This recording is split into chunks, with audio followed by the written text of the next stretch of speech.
Warning: some listeners may find the contents of this show disturbing. Parental discretion is advised.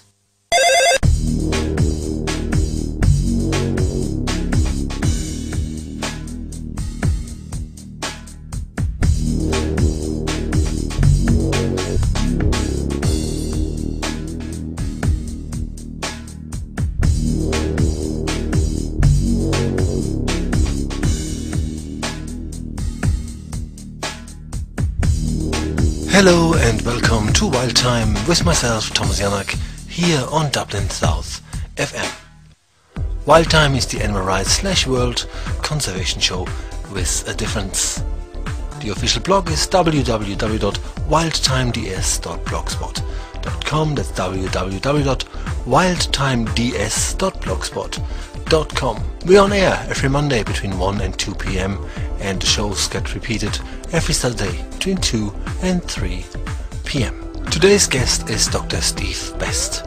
He's an educator and animal rights activist for at least 30 years, and he has often been a key speaker, a keynote speaker, and he has been traveling all over the world to educate people on veganism and animal rights and things along those lines. He is quite controversial, yet very much adored by many people. He also contributes greatly to a website called Negotiation is Over, and although he insists that he hasn't coined that phrase, as a matter of fact, negotiation is over is pretty much really attached to him. What also is interesting is that even the vegans do not get off lightly with this gentleman. But before we get into the interview, here's a little song that gives you a few minutes to grab some biscuits and prepare tea or coffee, because you should not miss this for the world. This is Wild Time. My name is Thomas Janak, and our guest today is Steve Best.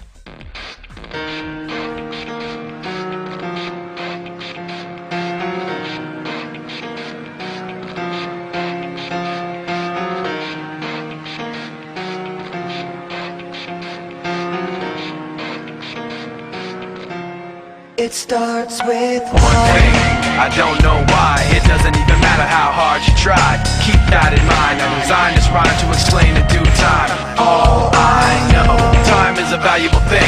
Watch it fly by as the pendulum swings. Watch it count down to the end of the day. The clock takes life away. It's so unreal. Didn't look out below. Watch the time go right out the window. Trying to hold on to didn't even know I wasted it all just to watch you go. I kept everything inside, and even though I tried, it all fell apart.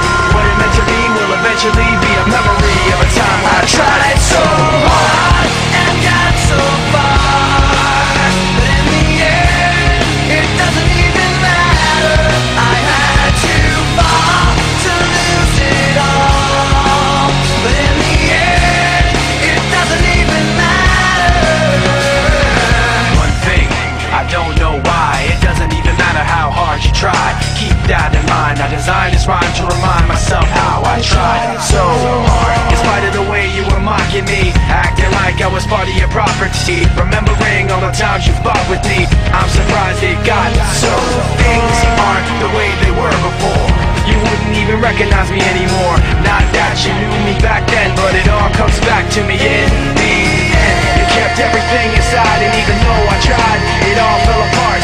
What it meant to me will eventually be a memory of a time when I tried so hard and got so far, but in the end, it doesn't even matter. I had to fall to lose it all, but in the end, it doesn't even matter. I put my trust in you, pushed as far as I can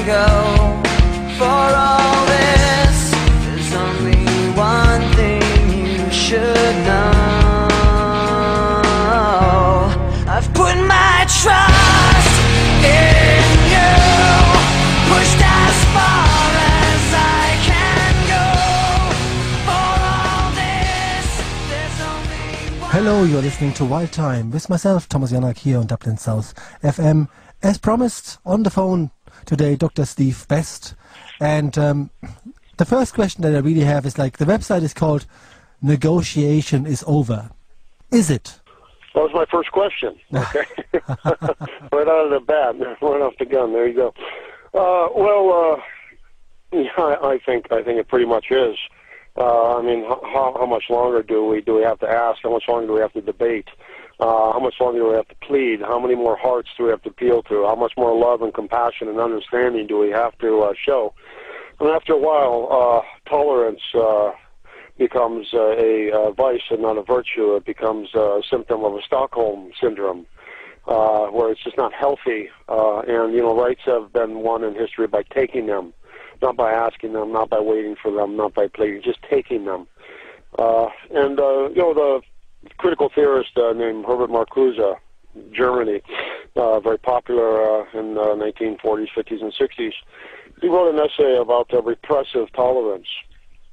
And he said that tolerance is a virtue in most senses of the word, but we've become so tolerant of the intolerable, of repression, of oppression, of this Holocaust of animals, and why people aren't just livid, burning, angry, mad about what goes on in society and what's happening to the animals and to the planet.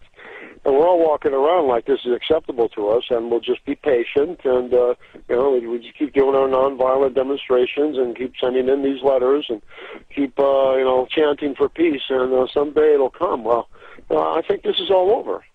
I don't know when the day has to come when we have to realize that negotiation, in some sense, is over. And the other thing is, when you negotiate, when you debate, when you have dialogue, it's always on their terms. It's always, if you're going to debate vivisectors, well, we're going to have it here at the medical college, and there'll be 10 medical doctors, and there'll be you. And, Exactly. It's always on their terms. It always favors the oppressors. And there's something problematic about negotiation, which also entails to me compromise and a lot of things. So why don't we just say, look, we're done talking to you. We've been talking for eons to you. You say the same thing. We say the same thing. We're not getting anywhere, but you like this game because it's a delaying tactic. So they love to debate and negotiate all day long, but we've got to recognize that it's always on their terms. It always benefits them. It's a delaying tactic, and it's a fool's game.